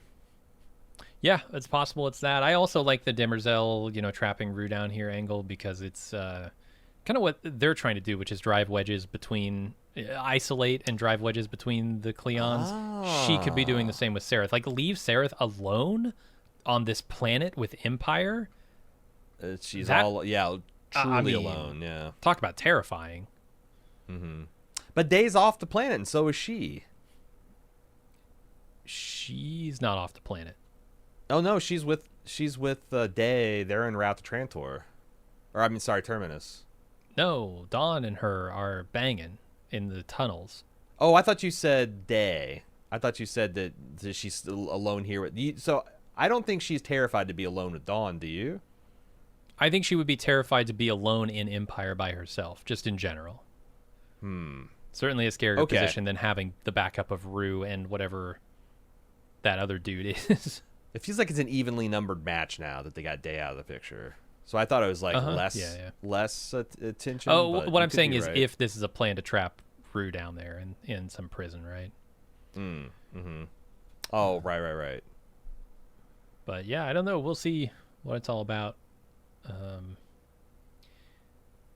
Sereth and Dawn meet in the maintenance tunnels. He tells her he's been thinking about her proposal, and they go into a room to get it on after Dawn reverses his sterility. He hands her the re-manning device. It does look like it hurt, but, you know, nanites are on it. Let me ask you this. He's Working perfectly now, by the way. Yeah. No, it looked like it really hurt. I wouldn't want to do it. But also, I it's don't know significant that now the nanites are working. Like, this would be, from an Empire's perspective, immediately, yeah. convenient for them not to work, but now they're working perfectly. Right. Interesting. Does Dawn not know he's being monitored in these tunnels? Didn't Dusk, like, straight up tell him, I saw you in the tunnels, because we have the Shadow Master or whatever down there? He doesn't seem worried about that at all, right? But those were different tunnels, I think. That was just the underbelly of Trantor versus this is like the heat exchanger, and this is like one place that doesn't have monitors. Or at least that's what they tell the Cleons. Yeah, I don't know that I buy that. They're using all the same effects. They're using... Well, at some point, if the show keeps telling us that there's no way to be detected and there's always a way to be detected, then I don't know what that can go to weird places, the same as having ability to clone people and transfer consciousness and regenerate from death. Like, you can, like, goddamn, at some point I gotta trust the things you're telling me. Sure, yeah. I agree with that from a narrative point of view. But to your point, if you're asking me, do I think that no one knows what the hell Sereth and Dawn are doing down there? No, I don't think that's true. I think that Demerzel has to have at least some inkling. Yeah, I would think so. I'm surprised Dawn isn't more worried about that. Also, do the clones get regular physicals? Because surely a physical would reveal the procedure he does here. I would think that, like, within seconds of doing a body scan in their royal suites, that they would see the numerous that would be a difference that the thing would highlight, like, oh, your vas deferens is regenerated, huh? Right. That's not natural. Oh, must be a nanite mistake. Yeah, this seems extraordinarily risky, but he's young and dumb. Well, the other thing is, like, horny. We also know that he could have his memory audited by his elders at a moment's notice. Like, if there's one more, like, in fact, we just had a terrorist plot. They're like, they could maximally suspect everybody all over again, and he would be completely fucked. But I mean, I don't know. There's a level of impetuousness about Dawn that I guess I'd get, but Dusk has it too, because, like, the last time we saw Dusk, he's like, we can't do anything unless we have leverage. I guess he's trying to find leverage, and he's what he says is, this is the best time to go looking for it when Day's gone. All that stuff tracks. But yeah, for Dawn, I guess it's the best time to get with Sereth, but it's still risky. So I guess the whole explanation is the fact that Day is gone. That's why it's like, yes, they might be nervous about the memory audits. That's why they've been saying it's so dangerous. But they have a window of opportunity where they think that they can go whole hog In fact, Dawn is the master of the Empire in terms of Trantor right now. So they are taking a calculated gambit to do a whole bunch of shit that they hopefully will never find out about while he's away. Does Dawn have the authority to order his memories restored, or order Dusk's memories erased? I mean, when someone says Trantor is yours, I feel like anything that's confined to the planet would be fair game. I would think so. Yeah, big opportunity. Let's use it. But on the bigger moves you make, the more chances you've got the archivist like sending a hyperspace signal today to check it, and it's like, so you probably have a little bit of like brakes. It's not all gas. You gotta have some brakes. Sure. No breaks on the rest of this episode, I gotta say. Dusk and Rue reach a stairwell and follow it down. We're gonna start jumping back and forth here pretty soon. After the I like that line about feel like a stranger in my own home. It's like, imagine if you went and you saw there's a room you'd never noticed in your basement, and you open it up and there's like a whole other house with evidence of people living there. That would be such a weird feeling. Yeah, this strikes me as like Barbarian, that movie. Yes, yes. Like, I know that's an Airbnb or whatever, but if it were your own house and you discovered that, I would. It'd be even terrified. Yeah, like I don't know that's there's a feel, but like it makes the hair stand up in the back of your head just to think about it. For sure. All right, Salvor uses her discs inside her cell to destroy the stone ceiling. Gail wakes to find herself part of a ceremony, and she's told by Tellem about how she stole the bodies of various children over the ages, and now she's going to do it to Gail. This is completely fucked, man. I thought I couldn't hate Tellem more. In every episode, they reveal another wrinkle in her psyche that just makes me despise her a little bit more. It's also the self-delusions that she's telling herself. Like she's not. Yep. I don't think she's facing it at all. I don't think she's facing the awfulness of what she's doing at all. No. I think she's being pretty cowardly here. And I also really wonder how much she's straight bullshitting too, because when she starts saying like a century ago I felt you, that's why you started, and Gail's like, no, wait a second, I was studying mathematics because of it, and I solved the Abraxas thing on my. Where are you at on that? Do you really believe that all this was set in place by Tellem, or was it Harry? Was it Gail?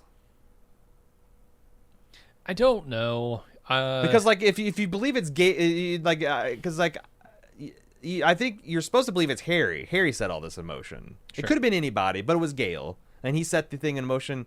So now Tellem's saying, well, no, actually, I did it. I don't know who to believe, or if I believe it was just Gail, or if it's both.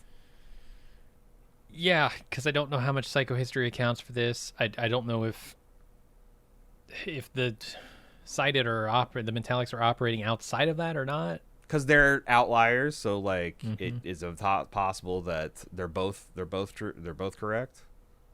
Yeah, I couldn't tell you. The other thing I questioned is how much of what's happening here is necessary and how much of it was meaningless ritual. Like they do the ribbon cutting ceremony and they tie one to her wrist or tie one to her. They have the tuning mirrors. They have the mini harmonicas. They have the like. How much of this is actually required to do this, and how much of it is just like foundation religion? Because I'm always looking for parallels here. You know. How much of it is just the works part, and how much of it is poly with fireworks and holograms?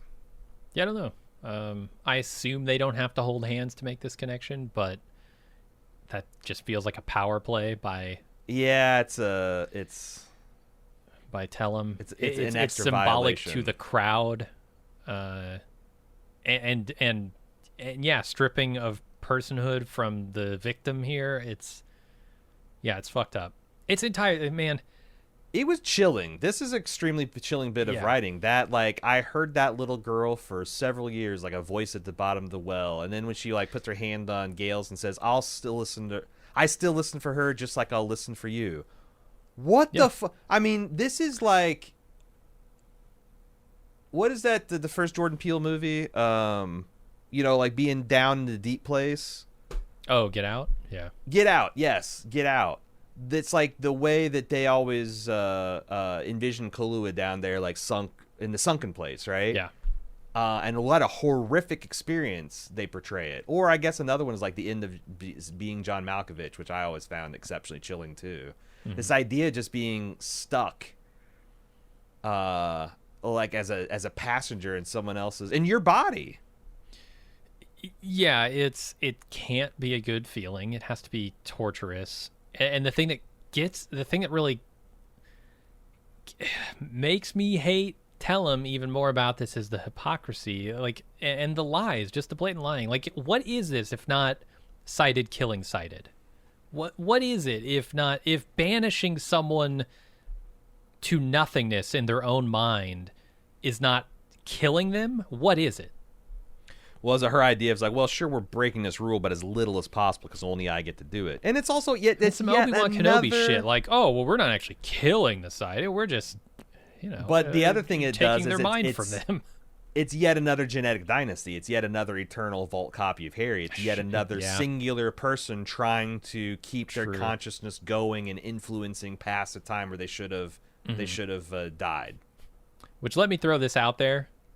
Tellem's totally the mule, right?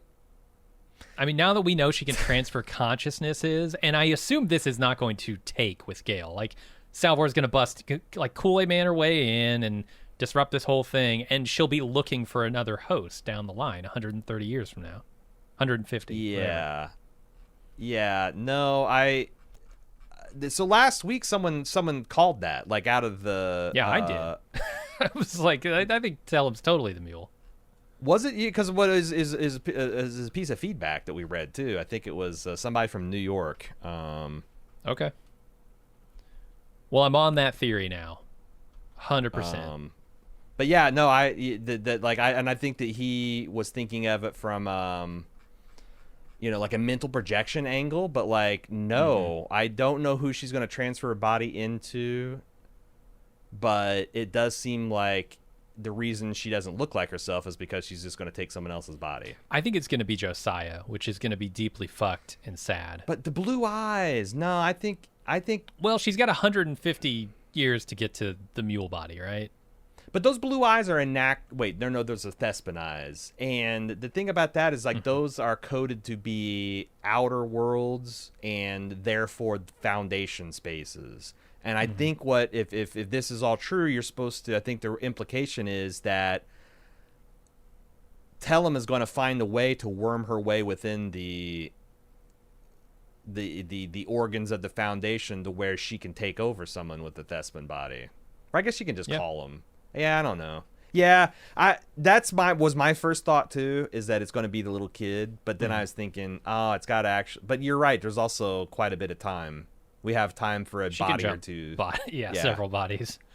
Yeah. But I do think it would be pretty fucked up to take this kid's body to demonstrate, on screen what she has just told us.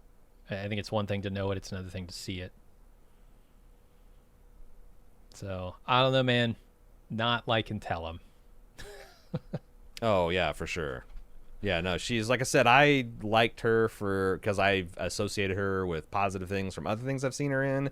I think she's a very warm, caring grandmother figure. Nope, not anymore. She's just a fucking monster. She's a versatile actor is what she is. And she's doing a hell of a job making me hate the character. It's Fred from Newborough, New York. He's the one that sent in the idea that the mule could be Tellem. And I think, again, nothing proven, but boy, that theory's got long legs after this week. Mm-hmm. Let's go back over to Dawn, who says he doesn't want Day raising his child after him and Sareth have just potentially created one. So Sareth suggests they destroy his clones, and he says, well, that'd be tough, and Demerzel would stop it anyway. And Sareth asks, who programmed Demerzel? And Dawn's response is she will always be here as she always has been. He doesn't say that, but he might as well, right? This is what I was waiting to talk about, though. Is this evidence that this is something that was removed from Dusk and Dawn doesn't know yet? Because he doesn't say she's all. It's like his memory had, because like obviously Goyer's not an idiot. If there was an implication that was a hole, the perfect thing to do is have him run back. It bookends the episode. It'd be perfect. That's a deliberate choice not to have him do that. So I just don't think he realizes. No, I'm with you. Yeah, I don't know how to pin down Dawn in this scene. He fell as hard as possible for Sareth here. Like, this conversation about Day rearing his child is about 9 months premature. Are they gonna? But it's immediate. Yeah. Like, he just pulled out of her, and now he's already like, I don't want Day to raise my kid. Right. Jesus Christ, man. A, it would have been nice to know that first, and B, give it some time to think about it. Yeah. I guess getting Trantor has gone to his head. Like, he's one of those kids that's like, he gets he's just gonna fling completely out of control. But is there any implication that they are fucking with their memories? Like, are they gonna, like, would you be surprised if, like, deep in episode 9, early in episode 10, that, like, Sareth reveals that in advance of their coming, that they sent the handman there to, like, incept the desire to be with Sareth into Day or Dawn? I felt like they were telling this story pretty straightforward, but I'm open to the possibility of being. There's been so many, off. like I said, there's been a story of like Empire thinking that their technology is going to save them, and like they're wrong in every front. They don't have the edge in speed. They don't have the edge in weapons. They don't have the edge in control mechanisms like memory technology and things like that. They can't control their fucking propaganda streams. That ends up being a huge humiliation for them. Nothing is just working the way it should. So like the idea, if you carry the memory, that's like one of the reasons that the Empire has been able to be unbroken. They have, the ultimate control over what people think. If that's no longer true, because it is a bit, I mean, Dawn's always been a little bit of a romantic though, right? Oh yeah, I mean, we saw what happened last season with him and the like, if you can make him think that you care for him as an individual, like that's all he wants, man. So maybe they just know how the Klingons are wired. Yeah, like Dusk says, young men, they want to live a life. Or I wonder, the other thing is like, what if Cloud Dominion has for decades been quietly collecting ex-Gossamer Court participants and reclaiming their memories so they can build like a personality portfolio of all the Klingons and know exactly what buttons to push. That's not what that only makes sense. Perfect clones, I feel like these, True. drifted clones don't work. That doesn't work as well on them. It also would imply that Cloud Dominion's been trying to undermine Empire since before the assassination, which I would actually believe. I mean, they've been telling the story of the whole galaxy trying to nibble. But yeah. I mean, I'm saying it could be an interesting reveal. If like we've actually been planning for decades, your assassination just accelerated the plan or something. I find it hard to believe that Demerzel would not know what's going on here. If Rue can take one look at Sareth giving eyes to Dawn during a ceremony or whatever and realize that she's crossing lines with him, Demerzel could do the same, right? Unless you can't because she's a robot. That'd be the only... Possibly. Because she's 13. She has 13,000 years of experience. Yeah. But if she just like can't get subtleties of human emotion, I do find that hard to believe, though. Me too. So I'm wondering if there isn't a reveal here that Demerzel is letting certain things happen, is guiding, kind of guiding everybody's hand here behind the scenes. Yeah. I'm not sure exactly how it's going to work out, but that's what they're that's the story they're telling, is that Demerzel is controlling everything. If they subvert it now, it'd have to be a doozy. So the question becomes like, what is the reason for Demerzel letting this happen? She's letting Dawn hook up with Sareth. Well, that's the thing, is like, I don't think she liked the all the looks on her face from the time Day says I'm taking out and I'm going to Terminus is her having a robotic cow. She is glowering at the galaxy. She is got this like weird face. She's making these weird concerned faces.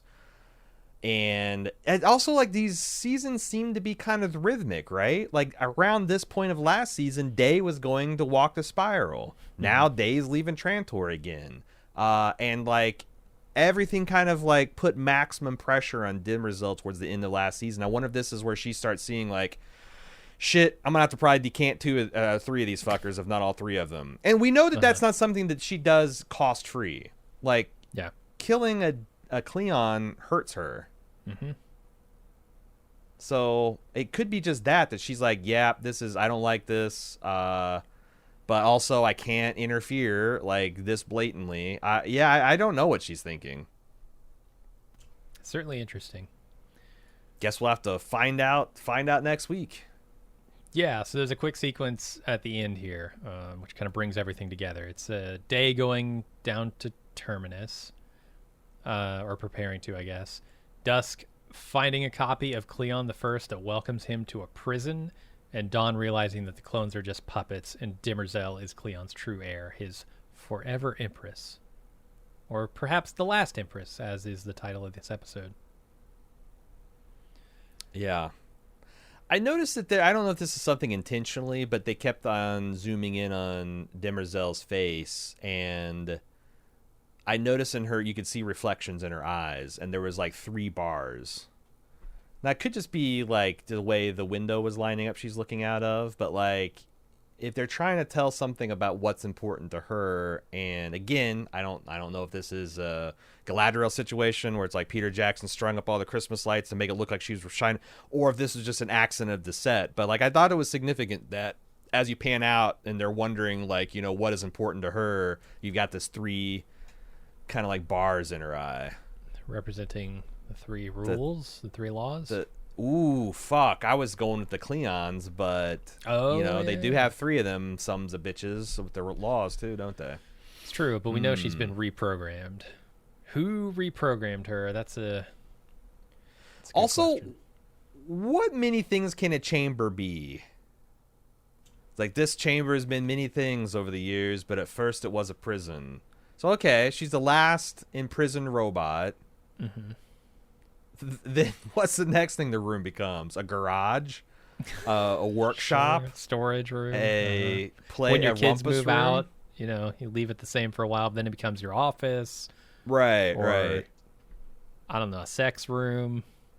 I'm sure that's what Dusk is. He's just like, oh my god, a place in the castle I've never fucked in. Right. No, call up the Gospel Corps. We need 3 more people. I don't know.